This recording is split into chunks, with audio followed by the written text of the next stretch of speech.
ओम शांति। आज है 6 नवंबर, शिव बाबा की साकार मुरली। आज मीठे बाबा कहते हैं, बाबा की दृष्टि हद और बेहद से भी पार जाती है। तुम्हें भी हद यानी सतयुग, बेहद यानी कलयुग से पार जाना है। प्रश्न: उचित उच्च ज्ञान रत्नों की धारणा किन बच्चों को हो सकती है? जिनका बुद्धि योग एक बाप के साथ है, पवित्र बने हैं, उन्हें इन रत्नों की धारणा अच्छी होगी। इस ज्ञान के लिए शुद्ध बर्तन चाहिए, उल्टे सुलटे संकल्प भी बंद हो जाने चाहिए। बाप के साथ योग लगाते लगाते बर्तन सोना बने, तब रतन ठहर सके। ओम शांति।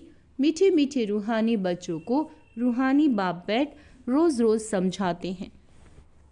बाबा कहते, ये तो समझाया है बच्चों को ज्ञान, भक्ति और वैराग्य का यह सृष्टि चक्र बना हुआ है। बुद्धि में यह ज्ञान रहना चाहिए। तुम बच्चों को हद और बेहद से पार जाना है। बाप तो हद और बेहद से पार है, उनका भी अर्थ समझना चाहिए ना। रूहानी बाप बैठ समझाते हैं। यह भी टॉपिक समझानी है कि ज्ञान भक्ति पीछे है वैराग्य। ज्ञान को कहा जाता है दिन, जबकि नई दुनिया है, उसमें यह भक्ति अज्ञान है नहीं, वह है ही हद की दुनिया, क्योंकि वहाँ बहुत थोड़े होते हैं। फिर आहिस्ते आहिस्ते वृद्धि होती है। आधा समय बाद भक्ति शुरू होती है। वहाँ संन्यास धर्म होता ही नहीं, संन्यास व त्याग होता नहीं। फिर बाद में सृष्टि की वृद्धि होती है। ऊपर से आत्माएं आती जाती हैं, यहाँ वृद्धि होती रहती है। हद से शुरू होती है, बेहद में जाती है। बाप की तो हद और बेहद से पार दृष्टि जाती है। जानते हैं हद में कितने थोड़े बच्चे होते हैं, फिर रावण राज्य में कितनी वृद्धि हो जाती है। अब तुमको हद और बेहद से भी पार जाना है। सतयुग में कितनी छोटी दुनिया है, वहाँ संन्यास व वैराग्य आदि होता नहीं। बाद में द्वापर से लेकर फिर और धर्म शुरू होते हैं। संन्यास धर्म भी होता है, जो घर बार का संन्यास करते हैं। सबको जानना तो चाहिए ना, उनको कहा जाता है हठ योग, हद का संन्यास। सिर्फ घर बार छोड़ जंगल में जाते हैं। द्वापर से भक्ति शुरू होती है।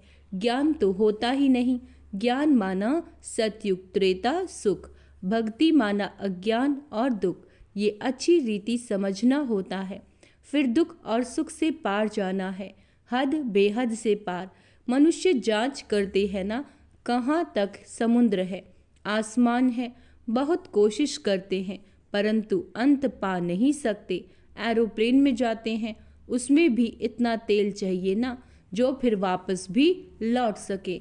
बहुत दूर तक जाते हैं, परंतु बेहद में जा नहीं सकते। बाबा कहते, हद तक ही जाएंगे। तुम तो हद बेहद से पार जाते हो। अभी तुम समझ सकते हो, पहले नई दुनिया हद है, बहुत थोड़े मनुष्य होते हैं, उसको सतयुग कहा जाता है। तुम बच्चों को रचना के आदि मध्य अंत की नॉलेज होनी चाहिए। यह नॉलेज और कोई में है नहीं, तुमको समझाने वाला बाप है, जो बाप हद और बेहद से पार है, और कोई समझा न सके। रचना के आदि मध्य अंत का राज समझाते हैं, फिर कहते इससे पार जाओ। वहाँ तो कुछ भी रहता नहीं, कितना भी दूर जाते हैं, आसमान ही आसमान है। इनको कहा जाता है हद बेहद से पार। कोई अंत नहीं पा सकते, कहेंगे बेअंत। बाबा कहते बेअंत कहना तो सहज है, परंतु अंत का अर्थ समझना चाहिए। अभी तुमको बाप समझ देते हैं। बाप कहते, मैं हद को भी जानता हूँ और बेहद को भी जानता हूँ। फलाने फलाने धर्म फलाने फलाने समय स्थापन हुए हैं। बाबा कहते, दृष्टि जाती है सतयुग की तरफ, हद की तरफ, फिर कलयुग के बेहद तरफ। फिर हम पार चले जाएंगे, जहाँ कुछ नहीं। सूर्य चांद से भी ऊपर हम जा सकते हैं, जहाँ हमारा शांति धाम स्वीट होम है। यूँ सतयुग भी स्वीट होम है, वहाँ शांति भी है तो राज्य भाग्य सुख भी है, दोनों ही हैं। घर जाएंगे तो वहाँ सिर्फ शांति होगी, सुख का नाम नहीं लेंगे। अभी तुम शांति भी स्थापन कर रहे हो और सुख शांति भी स्थापन कर रहे हो। वहाँ तो शांति भी है और सुख का राज्य भी है। बाबा कहते, मूल वतन में तो सुख की बात नहीं। आधा कल्प तुम्हारा राज्य चलता है, फिर आधा कल्प के बाद रावण का राज्य आता है। अशांति है ही 5 विकारों से। 2500 वर्ष तुम राज्य करते हो, फिर 2500 वर्ष बाद रावण राज्य होता है। उन्होंने तो लाखों वर्ष लिख दिया, एकदम जैसे बुद्धू बना दिया। 5000 वर्ष के कल्प को लाखों वर्ष कह देना बुद्धूपना कहेंगे ना। जरा भी सभ्यता नहीं। देवताओं में कितनी दैवी सभ्यता थी, वह अब असभ्यता हो पड़ी है। बाबा कहते, कुछ भी नहीं जानते, असुरी गुण आ गए हैं। आगे तुम भी कुछ नहीं जानते थे, काम कटारी चलाए। बाबा कहते, काम कटारी चलाए आदि मध्य अंत दुखी बना देते हैं। इसीलिए उनको कहा ही जाता है रावण संप्रदाय। दिखाया है राम ने बंदर सेना ली, अब रामचंद्र तेता का। वहाँ फिर बंदर कहाँ से आए, और फिर कहते हैं राम की सीता चुराई। ऐसी बातें तो बाबा कहते वहाँ होती ही नहीं है। जीव जानवर आदि 84 लाख योनियाँ जितनी यहाँ हैं उतनी सतयुग त्रेता में थोड़ी ही होंगी। यह सारा बेहद का ड्रामा बाप बैठ समझाते हैं। बच्चों को बहुत दूरादेशी बनना है। आगे तुमको कुछ भी पता नहीं था। मनुष्य होकर नाटक को नहीं जानते। अभी तुम समझते हो सबसे बड़ा कौन है। कौन है सबसे बड़ा? ऊंचे ते उच्च भगवान। श्लोक भी गाते हैं, ऊंचा तेरा नाम। अब तुम्हारे सिवाय और कोई की बुद्धि में नहीं है, तुम्हारे में भी नंबरवार है। बाप हद और बेहद का दोनों राज समझाते हैं। उनसे पार कुछ भी नहीं। वह है तुम्हारे रहने का स्थान, जिसको ब्रह्मांड भी कहते हैं।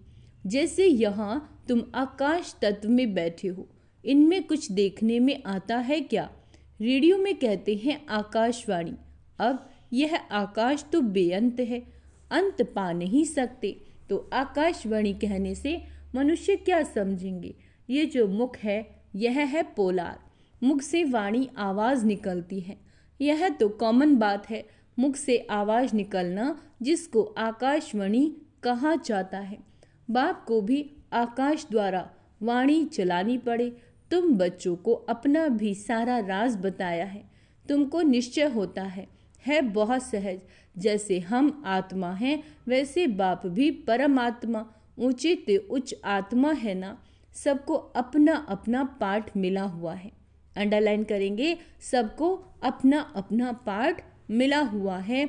सबसे ऊंचे ते उच्च भगवान, फिर प्रवृत्ति मार्ग का युगल मेरु, फिर नंबरवार माला देखो कितनी थोड़ी है, फिर सृष्टि बढ़ाते बढ़ते कितनी बड़ी हो जाती है। कितने करोड़ों दाने अर्थात आत्माओं की माला है। यह सब है पढ़ाई। बाप जो समझाते हैं उसको अच्छी रीति बुद्धि में धारण करो। झाड़ की डिटेल तो तुम सुनते रहते हो। बीज ऊपर में है, यह वैरायटी झाड़ है। इनकी आयु कितनी है? झाड़ वृद्धि को पाता रहता है, तो सारा दिन बुद्धि में यही रहे।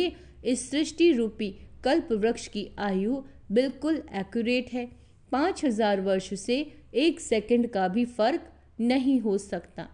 तुम बच्चों की बुद्धि में अब कितनी नॉलेज है, जो अच्छे मजबूत हैं। मजबूत तब होंगे जब पवित्र हों।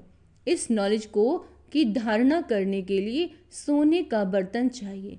फिर ऐसा सहज हो जाएगा जैसे बाबा के लिए सहज। फिर तुमको भी कहेंगे मास्टर नॉलेजफुल।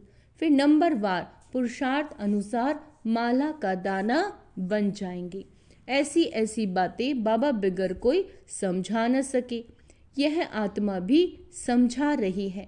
बाप भी इस तन द्वारा ही समझाते हैं, ना कि देवताओं के शरीर से। बाप एक ही बार आकर गुरु बनते हैं। फिर भी बाप को ही पाठ बजाना है। 5000 वर्ष बाद आकर पाठ बजाएंगे। बाप समझाते हैं ऊंचे ते उच्च मैं हूँ। फिर है मेरू, जो आदि में महाराजा महारानी है शुरू में, वह फिर जाकर अंत में आदिदेव आदि देवी बनेंगे। ये सारा ज्ञान तुम्हारी बुद्धि में है। तुम कहाँ भी समझाओ तो वंडर खाएंगे। ये तो ठीक बताते हैं। मनुष्य सृष्टि का बीज रूप ही नॉलेजफुल है। उनके बिगर और कोई नॉलेज दे नहीं सकते।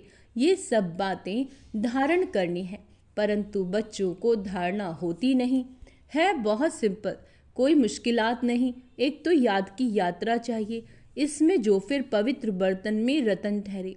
यह ऊंचे ते उच्च रतन है। बाबा तो जौहरी था, बहुत अच्छा हीरा माणिक आदि आता था, तो चांदी के डिब्बे में कपूस आदि में अच्छी रीति रखते थे।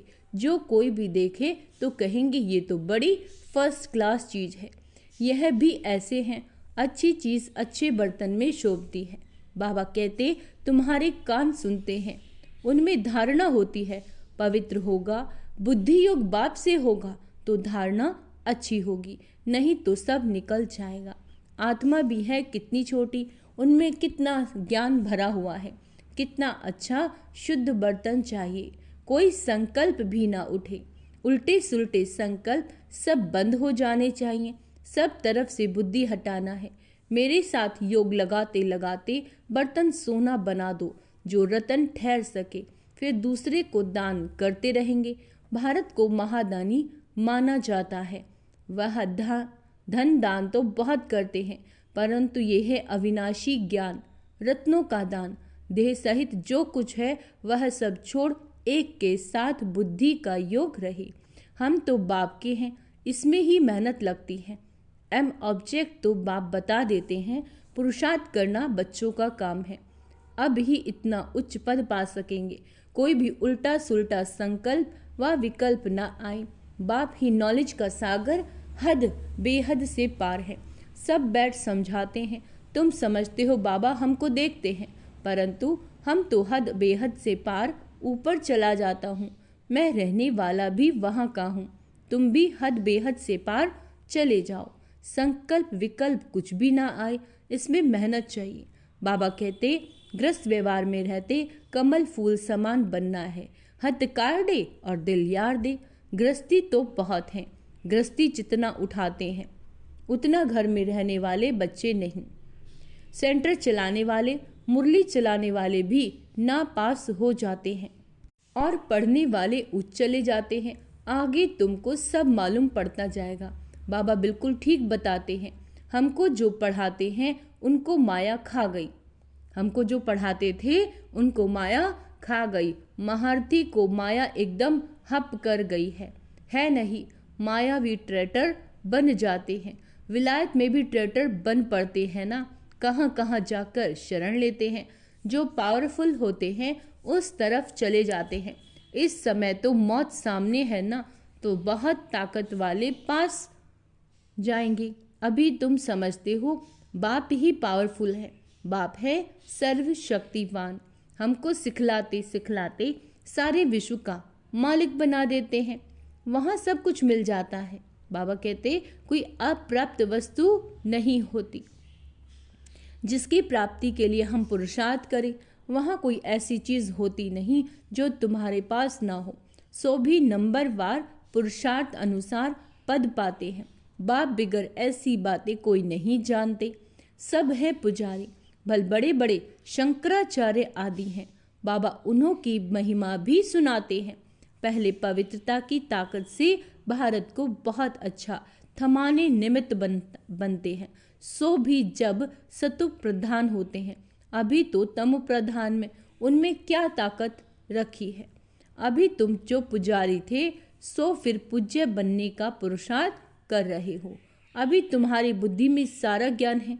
बुद्धि में धारणा रहे और तुम समझाते रहो। बाप को भी याद करो। बाप ही सारे झाड़ का राज समझाते हैं। बच्चों को मीठा भी ऐसा बनने का है। शुद्ध है, बाबा कहते युद्ध है ना। माया के तूफान भी बहुत आते हैं, सब सहन करना पड़ता है। बाप की याद में रहने से तूफान सब चले जाएंगे। हातिम ताई का खेल बताते हैं। मुलहरा डालते थे, माया चली जाती थी। मुलहरा निकालने से ही माया आ जाती है। झुई मुई होती है, हाथ लगाओ तो मुरझा जाते हैं। माया बड़ी तीखी है, इतना उच्च पढ़ाई पढ़ते पढ़ते बैठे बैठे गिरा देती है। इसीलिए बाप समझाते रहते हैं, अपने को भाई भाई समझो, तो फिर हद बेहद से पार चले जाएंगे। शरीर ही नहीं तो फिर दृष्टि कहाँ जाएगी। इतनी मेहनत करनी है, सुनकर फान नहीं हो जाना। कल्प कल्प तुम्हारा पुरुषार्थ चलता है और तुम अपना भाग्य पाते हो। बाप कहते हैं, पढ़ा हुआ सब भूलो, बाकी जो कभी नहीं पढ़े हो वह सुनो और याद करो। उसको कहा जाता है भक्ति मार्ग। तुम राज ऋषि हो ना, जटाएं खुली हो और मुरली चलाओ। साधु संत आदि जो सुनाते हैं वह सब है मनुष्यों की मुरली, और यह है बेहद के बाप की मुरली। सतयुग त्रेता में तो ज्ञान की मुरली की दरकार ही नहीं, वहाँ न ज्ञान की और न भक्ति की दरकार। ये ज्ञान तुमको मिलता है इस संगम युग पर, और बाप ही देने वाला है। अच्छा, मीठे मीठे सिक्के लदे बच्चों प्रति माता पिता बाप दादा का याद प्यार और गुड मॉर्निंग। रूहानी बाप की रूहानी बच्चों को नमस्ते। हम रूहानी बच्चों की रूहानी माता पिता बाप दादा को याद प्यार, गुड मॉर्निंग, नमस्ते मीठे बाबा, शुक्रिया बाबा, शुक्रिया। धारणा के लिए मुख्य सार। बुद्धि में ज्ञान रत्नों को धारण कर दान करना है। हद बेहद से पार ऐसी स्थिति में रहना है जो कभी भी उल्टा सुल्टा संकल्प व विकल्प न आए। हम आत्मा भाई भाई हैं। बाबा कहते ये याद रहे। माया के तूफानों से बचने के लिए मुख में बाप की याद का मुलहरा डाल लेना है। सब कुछ सहन करना है, छुई मुई नहीं बनना, माया से हार नहीं खानी। वरदान, सदा एक के स्नेह में समाये हुए, एक बाप को सहारा बनाने वाले, सर्व आकर्षणों से मुक्त भाव। जो बच्चे एक बाप के स्नेह में समाये हुए हैं वे सर्व प्राप्तियों में संपन्न और संतुष्ट रहते हैं। उन्हें किसी भी प्रकार का सहारा आकर्षित नहीं कर सकता। उन्हें सहज ही एक बाप दूसरा न कोई यह अनुभूति होती है। उनका एक बाप ही संसार है। एक बाप ही द्वारा ही सर्व संबंधों के रस का अनुभव होता है। उनके लिए सर्व प्राप्तियों का आधार एक बाप है, न कि वैभव व साधन। इसीलिए वे सहज आकर्षण मुक्त हो जाते हैं। स्लोगन, प्रकृति को पावन बनाना है। प्रकृति को पावन बनाना है तो संपूर्ण लगाव मुक्त बनो। अच्छा, ओम शांति। तो आज का स्वमान अभ्यास करेंगे। मैं लगाव मुक्त आत्मा हूँ। मैं सर्व आकर्षणों से लगाव मुक्त हूँ। मैं सहनशील आत्मा हूँ। मैं विजयी आत्मा हूँ। अच्छा, ओम शांति।